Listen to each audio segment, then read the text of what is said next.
Nagsimula kaninang 4:41 ng madaling araw ang taunang posisyon ng Poong Jesus Nazareno.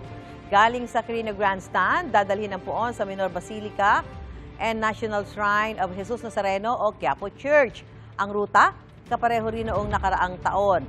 Mula Quirino Grandstand, kumana ng posisyon sa Katigbak Drive, kakanan muli sa Padre Burgos Street patungo sa Finance Road at dire-diretso sa Ayala Bridge. Mula Ayala Bridge, kakaliwa sa Palangka Street, tapos kakanan sa Quezon Boulevard. Kakanan muli sa Arlegui Street, tapos sa Fraternal Street, sa Vergara Street, tapos kaliwa naman sa Duque de Alba Street.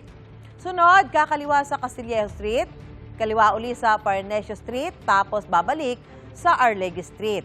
Kakaliwa naman sa Nepomuceno Street, kaliwa uli sa Concepcion Aguila Street, tapos kanan sa Carcer Street. Kakanan sa Hidalgo at daraan sa Plaza del Carmen. Kakaliwa sa Bilibid Viejo, kakaliwa sa ZP de Guzman Street, kakanan sa Hidalgo Street, babalik sa Quezon Boulevard at kakanan sa Palangka Street sa ilalim ng Quezon Bridge. Kakanan sa Villalobos patungong Plaza Miranda hanggang umabot sa Quiapo Church. Sa mga lumalahok po ngayon sa posisyon, mag-ingat po tayo.